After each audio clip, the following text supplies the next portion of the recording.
Building resilience involves developing skills and attitudes that can help us navigate and overcome challenges in life. It's important to recognize that challenges are a normal part of life, and accepting this reality can prepare us mentally and emotionally. Cultivating a positive attitude allows us to view challenges as opportunities for personal growth and remain motivated during difficult times.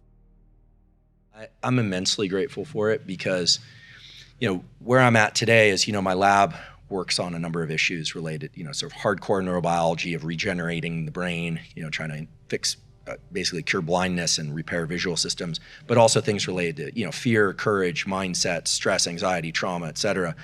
And the early seed of seeing how science is done definitely gave me an advantage.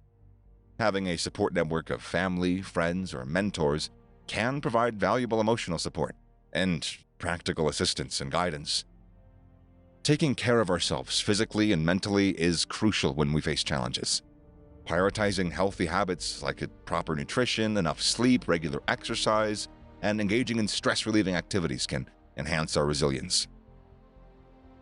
I will describe that by listing out the protocol first, and then I'll give some of the scientific mechanism second. Because in the past, what I've tended to do is give the mechanism and then give the protocols. I know some people, it's like, enough for these academic guys. Just tell me what to do. But if people want the mechanism, I'd be happy to flesh that out. Yes. I should say that what I will mention is not everything I do. So for instance, I get up and like most humans, I use the restroom and I have a glass of water. I do those things. So I'm not listing every right foot, left foot step through the morning, but the things that are geared towards getting the mind into a proper place. For me, I'll describe it as my routine. I generally get up somewhere between 5:30 and 7 in the morning, depending on when I went to sleep. I'm not super regular about when I go to sleep, but generally that's between 10:30 and midnight. Yep. I try and avoid that midnight hour, but happens. So I get up, obviously I use the restroom, I drink some water. I do think that hydrating is very important. And also, setting realistic goals enables us to focus our efforts and maintain motivation. Patience is key, because overcoming challenges takes a lot of time, takes a lot of perseverance. Celebrating our achievements along the way can boost our motivation and help keep us trudging forward. Is to go outside for 10 minutes and get some bright light in your eyes. I'll just list off some of the things that people always ask. What if you wake up before the sun rises? Well, simple rule. If you want to be awake, turn on as many bright lights in your house as possible. But then when the sun comes out, get outside and see some sunlight.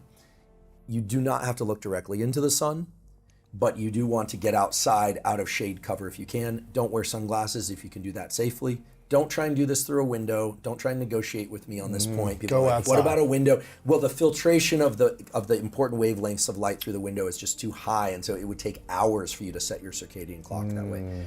You want to do this because once every 24 hours, you're going to get a peak in cortisol, which is a healthy peak. You want that peak to happen early in the day because it sets up alertness for the remainder of the day. There are really nice studies done by my colleagues in Stanford Psychiatry and Biology Department showing that if that cortisol peak starts to drift too late in the day, you start seeing signs of depression. It's actually a well-known marker of depression. So you want that cortisol, almost stressed out, kind of, the day's beginning, I have a lot to do feeling. That's a healthy thing. You want that happening early in the day. The sunlight will wake you up. And what's really cool is that over time, you'll start to notice the sunlight waking you up more and more. The system becomes tuned up. If you miss a day, it's not the end of the world because it's as we call it, a slow integrating system. But don't miss more than one day. And if you live in an area where it's very cloudy outside, just know that the sunlight, the photons coming through that cloud cover are brighter than your brightest indoor lights. No matter how tough things get, it's important not to give up. Persistence and determination are essential for building resilience. Every challenge offers an opportunity to learn, to grow. Reflecting on our experiences allows us to extract valuable lessons and apply them to future situations. So breathing and the neurons that control breathing are so interesting because they are constantly working. They work reflexively all the time. They're working right now. If you're live and you're listening to this, they're working. But unlike a lot of aspects of our brain-body connection, we can grab a hold of it immediately and start tinkering with it. Like I can't say right now, hey, start digesting faster, Andrew, or tell my intestines, hey, slow down digestion, or I can't make my heart rate speed up just by telling it to, but I can slow down or speed up my breathing if I want to. So it lies at this bridge between the conscious and the unconscious mind. And I don't say this from any point or stance of philosophy. This is physiology. So if your mind is not where you want it to be, whether or not you're trying to sleep or work or focus or anything, I'm a big fan of this physiological sigh, which was discovered by physiologists in the 1930s. It's a double inhale through the nose and a long exhale that follows. The exhale can be done through the mouth or through the nose. If you're one of these people who can't breathe through your nose, you could do this all through your mouth. So it's just an inhale and then inhale again, even if you're just sneaking in a little bit more air, and then long exhale. The social media, getting dopamine hit after dopamine hit. When we first get on social media for the first time or after a long period of time, the amount of dopamine that's released we think is quite substantial. It's novel. Remember, dopamine is about novelty, surprise, and the sense that we are on some exciting track. That's what dopamine is really about. It puts us into states of readiness, anticipation, looking, seeking, etc., almost always for things outside the confines of our skin.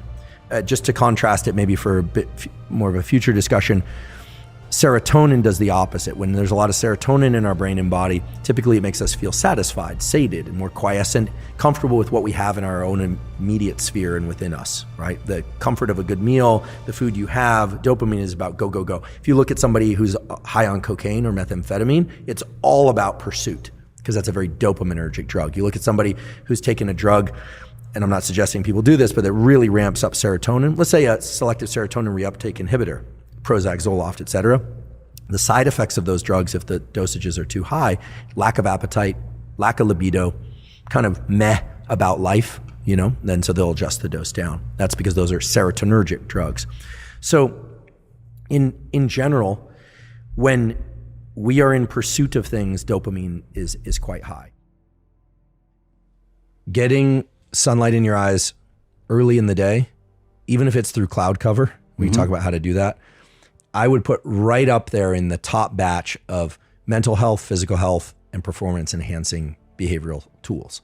And it's completely zero cost. It takes a little bit of time, but here's the idea. And this means actually natural sunlight. That's right. Yeah. And you should stare at the fucking sun, right? Well, blink okay. If it hurts. When the sun is low in the sky, you can look at it directly much more easily without pain. But if it's painful, it's okay to blink. Okay. Don't damage your eyes on account of trying to get the sunlight. Here's the idea. A little bit of background just to kind of nest this in something. Every cell in your body has a little 24-hour clock. Viewing the sun, in particular morning sunlight, on a consistent basis, I would say 80% or more of the days of your life is what you should strive for. So it could be 100%, could be 80, but try and do this daily. What it does is it aligns all of those clocks in a very precise way. And it does this by activating specific neurons in your eye called the intrinsically photosensitive melanopsin ganglion cells, but forget, that's all geek speak, connects to your brain and informs all the cells of your body what's going on in the outside world and aligns them. So imagine going into a clock store with every clock is an alarm clock and they're on different schedules. That's what happens if you don't view morning sunlight. When you do view morning sunlight for about, I would say 5 minutes to 10 minutes on a clear day, try and face in the direction of the sun. Don't do it through a window. Don't do it with sunglasses on. Fine to wear eyeglasses or contacts, even with as UVB protection. Don't wear a brimmed hat. Just look in the general direction of the sun, even if you have to be on your phone, but just kind of get some sunlight in your eyes and blink if you need to, if it's painful. Look away from it a little bit if it's really bright. That morning sunlight coordinates all the cellular and organ systems of your body and does a couple of things. First of all, it boosts a number of chemicals that need to be released early in the day, such as cortisol, which is healthy if it's released early in the day, and the so-called catecholamines, which are dopamine, norepinephrine, and serotonin. What is that? Dopamine, norepinephrine, and epinephrine. What does that do? It gives you increased focus, energy, and alertness through the morning, increased immune system function throughout the day, focus throughout the day. And it sets a timer on some other clocks in the body, including the one that releases melatonin about 16 hours later to make you sleepy and fall asleep easily. This is my biggest struggle, by the way. If you don't get that morning sunlight for one day, no big deal. But if you don't do it for 2 days or 3 days in a row, what happens is that morning increase in cortisol still happens, but it starts getting pushed out towards the afternoon. And that is strongly associated with depressive symptoms, anxiety, and sleeplessness at night, which then just makes it harder to Fall asleep function the during next the next day. day. Yeah.